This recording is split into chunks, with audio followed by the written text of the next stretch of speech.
Chapter 17. It took exactly the entire 25 miles to get out of the smog of Los Angeles. The sun was clear in Riverside.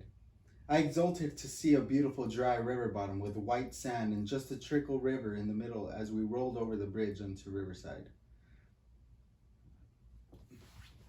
I was looking for my first chance to camp out for the night and try out my new ideas. But at the hot bus station, a Negro saw me with my pack and came over and said he was part Mohawk. And when I told him I was going to back up the road to sleep in that river bottom, he said, "No, sir, you can't do that. Cops in this town are the toughest in the state. If they see you down there, they'll pull you in, boy," said he. "I'd like to sleep outdoor too tonight, but it's against the law." "This ain't in India, is it?" I said, sore, and walked off anyway to try it. It was just like the cop in the San Jose yards. Even though it was against the law and they were trying to catch you, the only thing to do was do it anyway and keep hidden. I laughed, thinking what would happen if I was Fuke, the Chinese sage of the 9th century who wandered around China constantly ringing his bell. The only alternative to sleeping out, hopping freights, and doing what I wanted, I saw in a vision, would be to just with 100 other patients in front of a nice television set in a madhouse where we could be supervised. I went into a supermarket and bought some concentrated orange juice and nutted cream cheese and whole wheat bread, which would make nice meals till tomorrow.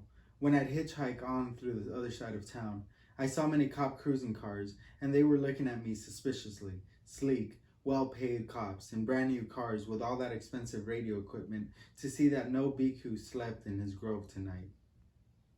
At the highway woods, I took one good look to make sure no cruisers were up or down the road, and I dove right in the woods. It was a lot of dry thickets I had to crash through. I didn't want to bother finding the Boy Scout trail. I aimed straight for the golden sands of the river bottom I could see up ahead. Over the thickets ran the highway bridge.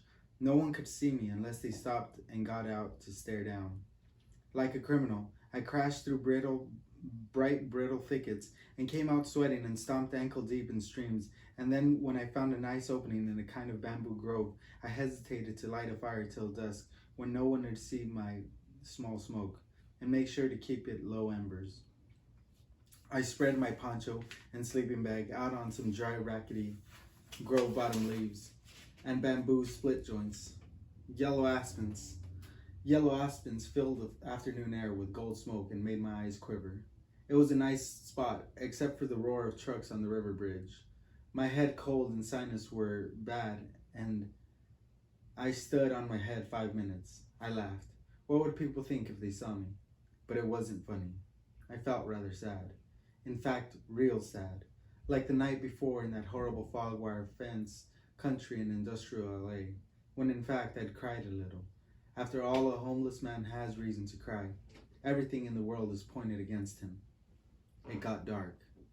I took my pot and went to get water, but had to scramble through so much underbrush that when I got back to my camp, most of the water had splashed out.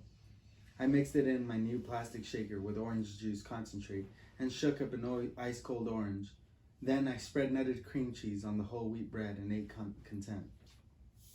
Tonight, I thought, I sleep tight and long and pray under the stars for the Lord to bring me to Buddhahood after my Buddha work is done. Amen. And as it was Christmas, I added, Lord bless you all, and Merry Tender Christmas on all your rooftops, and I hope angels squat there the night of the big, rich, real star. Amen. And then I thought, later, lying on my bag smoking, everything is possible. I am God. I am Buddha. I am imperfect Ray Smith, all at the same time. I am empty space. I am all things.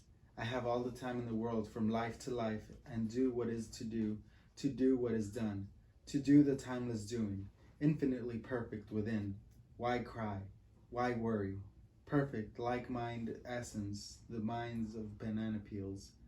I added laughing, remembering my poetic Zen lunatic Dharma bum friends of San Francisco, whom I was beginning to miss now. And I added a little prayer for Rosie. If she'd lived and could have come here with me, maybe I could have told her something, made her feel different. Maybe I'd just make love to her and say nothing. I spent a long time meditating cross-legged, but the truck growl bothered me. Soon the stars came out, and my little Indian fire sent up smoke to them. I slipped in my bag at 11 and slept well, except for the bamboo joints under the leaves that caused me to turn over all night. Better to sleep in an uncomfortable bed free than sleep in a comfortable bed unfree. I was making up all kinds of sayings as I went along. I was started on my new life with my new equipment, a regular Don Quixote of tenderness. In the morning, I felt exhilarated and meditated first thing and made up a little prayer. I bless you, all living things. I bless you in the endless past. I bless you in the endless present. I bless you in the endless future. Amen. This little prayer made me feel good and full good as I packed up my things and took off to tumbling water that came down from a rock across the highway, delicious spring water to bathe my face in and wash my teeth in and drink.